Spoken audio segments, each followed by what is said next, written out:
Hey, Brian. Hey, Dean. Okay, Brian. So I have a question. Uh, Yes, sir. uh, um, After you tell folks who you are, that would be nice. Thank you for doing that. Can you explain what a fractional CMO is, and then what a fractional CMO typically does in the first 90 days of like 1 year engagement? Good question. Good question. Well, I am a fractional CMO. I'm also a growth expert and a marketing mentor. I like to help businesses and individuals achieve their goals through strategic marketing and frameworks. And those frameworks help simplify the complex and help create measurable goal focused outcomes. And so, with all that said, what is a fractional CMO? A fractional CMO is someone who belongs in your C suite, Mm-hmm. right? They belong in that decision making group that helps lead and guide the company. And that's one of the biggest differentiations between, say, a fractional CMO and other part time or fractional roles. And so within the first 90 days, what I like to do is I like to explore and discover and create a strategic plan. Because if you don't have a plan, you don't really know where you're going. And if Right. you don't have a plan, it's easy to get stuck into tactical execution, which completely derails the process and devalues your role as a fractional CMO. So that's what I do is I hop in and start to explore and facilitate developing a strategic plan for the next year or so that is goal focused. It has goals, strategies, execution, and resources to be able to do all that. So that's how I start off. All right. Oh, Mark, hi. Hey guys, hey Dean, how are you? Good, thank you. Okay, Mark. So let's talk about our hypothetical 1 year engagement in today's day one, right? Tell folks a little bit about you and tell folks about what the first 90 days looks like when you start an engagement. I'm Marc Fuentes. I'm a fractional CMO. I started as a marketer 24 years ago. It's a long time. When marketing was more structured, you had things like the 4Ps and things like that. Today, everything is more fluid, it's more agile, it's more fast moving. So a lot of small organizations, tech startups, I'm in there helping them really look at their market from different angles, get their attention they deserve in the marketplace, because most times the smaller tech outfits typically have a better product, a better service, and ultimately a better experience. And once I get in there, I work with them to structure how they scale. Typically, they're struggling with finding marketing dollars and figuring out how to pragmatically invest those dollars. The first 90 days of any engagement, I look at a couple of things, really four things. First of all, I look at, do they have a good understanding of who their customers are? When last have they really had a conversation with customers? How does that value proposition that they've been communicating to me resting with the customers that they're speaking to? Right. What's the competitive set or DNA that's in the marketplace? What is the last campaign they've executed? What was those results? And then I start to build a roadmap around those areas. Because if you don't understand your customers, building a plan at that level is really a plan that's have failure all over it. So I start with the very nucleus of who those customers are. Do we understand them intimately? And how do we serve them better than they're being served in the marketplace? Okay. So then, Mark, let's like shift perspective and imagine that I'm the client's CEO. Okay. I probably had to, get agreement from someone, even if it was only my alter ego, to put aside spend, right? And budget out to hire a fractional CMO for a year, right? How am I getting, like, what should I do or not do?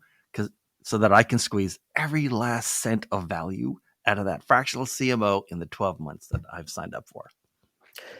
Absolutely. So I think in the first, in that first 3 months, understanding that level of customer DNA allows me to build that plan, Mm-hmm. allows me to go back and outline key goals, key objectives that we want to achieve for that particular year, and lay out a structured, basically 60-day sprints to hit those goals, hit those objectives. Above and beyond that is looking at where does this company want to be in 2 years' time? Because I look at it, even though we're looking at a year, you want to know where you want to be in 2 years. So you're Right. setting the foundation in this first year to be able to get to the goals you have for year 2. Even though sometimes you don't have those goals really clearly articulated, in some cases, you know where you want to be in your second year. And that's really important for me because I lay out those 60-day sprints to ensure that I'm keeping that North Star where it needs to be, but guiding the ground troops and guiding the plan and the execution at that level as well. Yeah. Brian, what do you think? If I'm the CEO, how am I gonna? Or if you want to, how do I get maximum value out of my 1 year with you? Or if I can invert it, how do companies bring in a fractional CMO and then waste that money? Absolutely. So, one of the most important things a company can do is bring in a fractional CMO and then allow them to execute on their process, right? My process includes understanding the market, developing a message that resonates with your target audience, and then developing that map or facilitating that map that goes through the goals, strategies, execution, and resources needed. What happens to derail that process is when a leader in a company decides that their fractional CMO is a one-man marketing band. Because that all of a sudden puts you into a very tactical or firefighting mode as to what are you doing today? Biggest fire first, right? And that can very easily derail your strategic plan and take you out of following goal-focused paths towards achievement and growth. Okay, so then let's shift perspectives again. Brian, stay with me for a second. Yeah.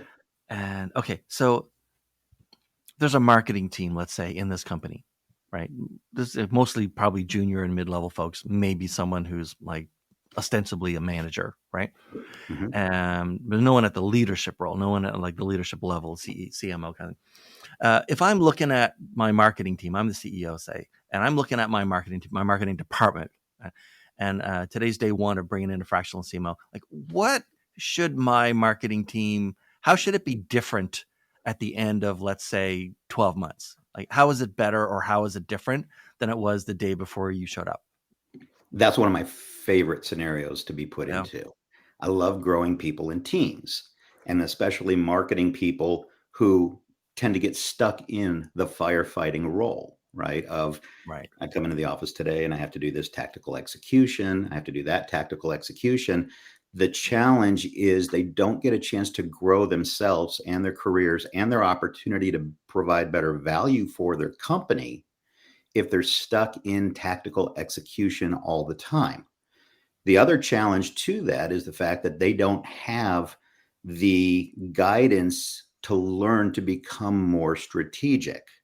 And so that's one of the key initiatives anytime I walk into a company and they have a marketing department, especially a marketing manager or a marketing director, is to help those marketing people up-level their own careers by learning to become more strategic, more goal-focused, and find the balance between tactical execution and strategic development. So that can be an incredibly valuable skill and transfer coaching project for a company that brings me in as a fractional CMO. Okay.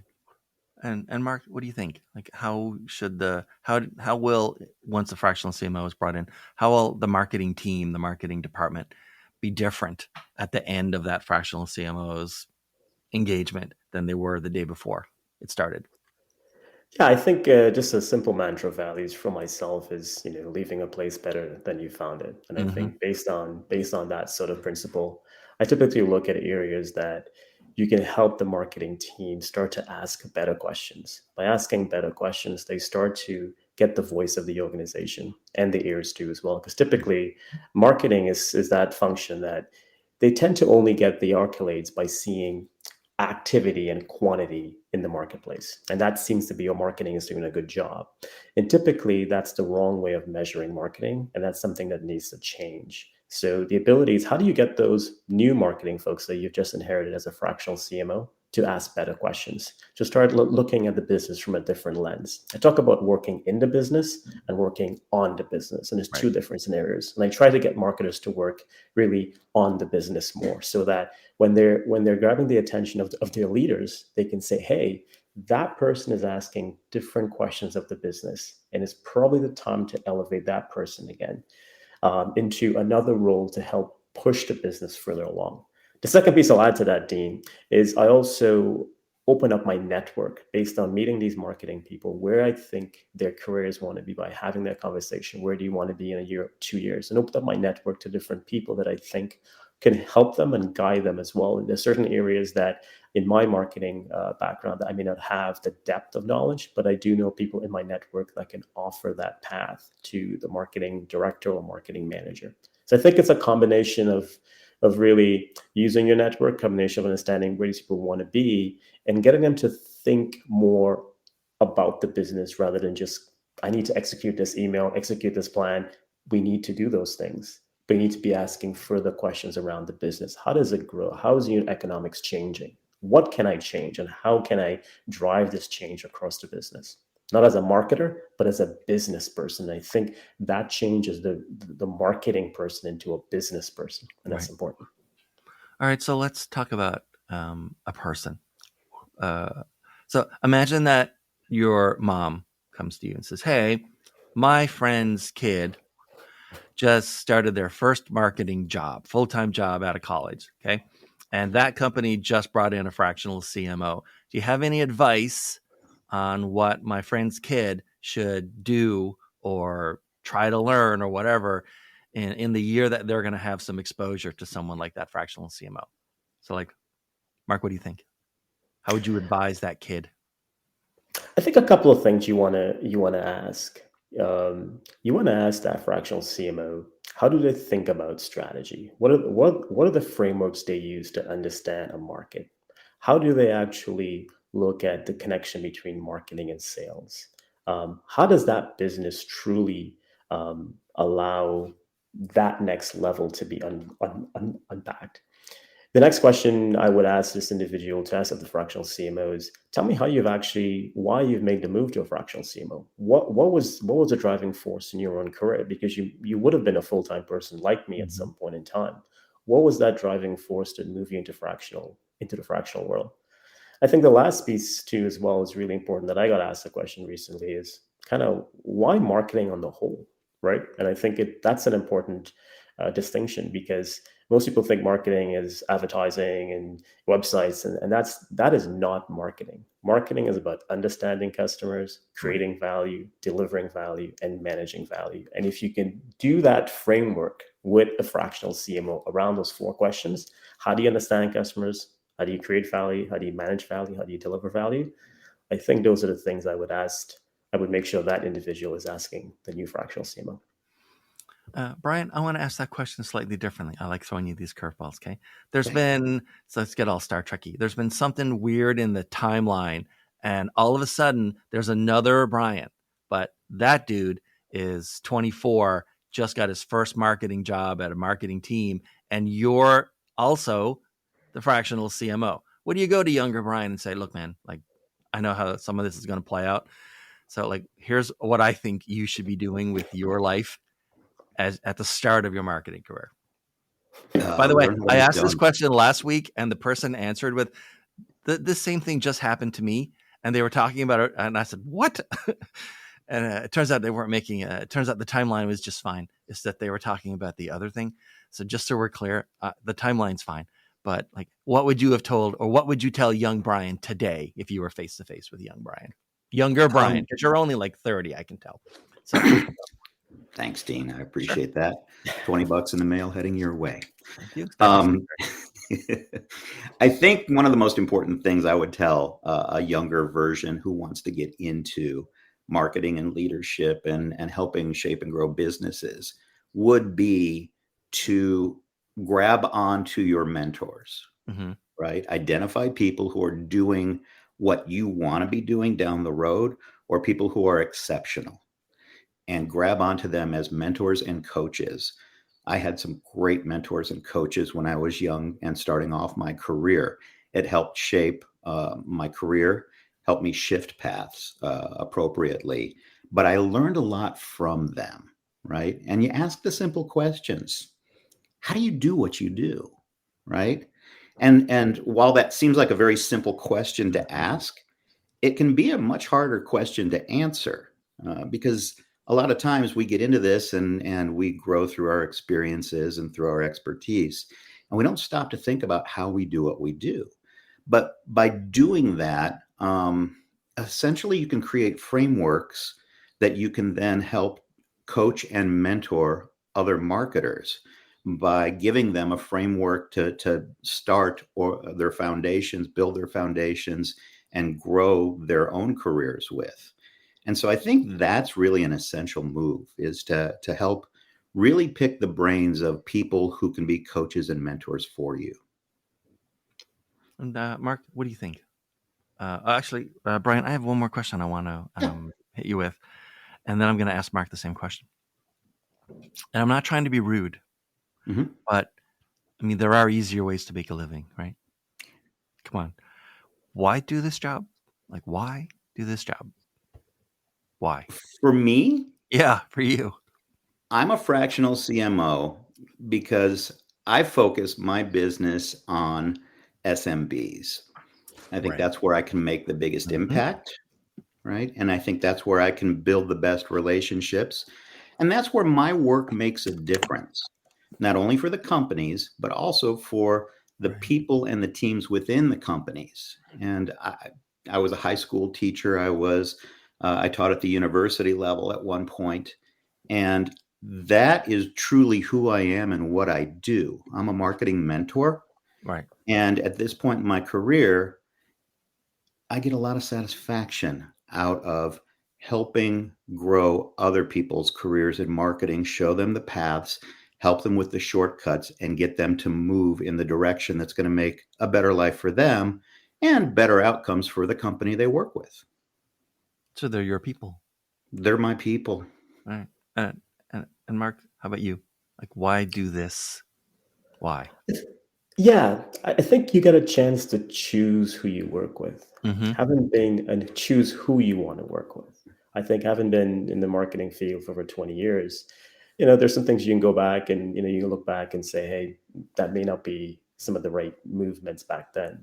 So this fractional world allows me to really do three things: choose who I want to work with, choose the people and the organizations that I think want to be challenged, want to have a change orientation in the marketplace, and certainly open to thinking and trying new concepts. And the third piece is the ability to really help a function that I think that continues to grapple with really low tenure in the corporate world and figure out how to help them become much more business oriented. Because I think that's the challenge with marketers. People tend to look at us from a lens of, websites, SEO, marketing, like email, all the things we do under the hood that makes brands comes to life. And I think that's the piece I would hope through fractional work, that we change the marketing narrative where it's a business concept ingrained in businesses. And that's why I do the fractional work, that over time,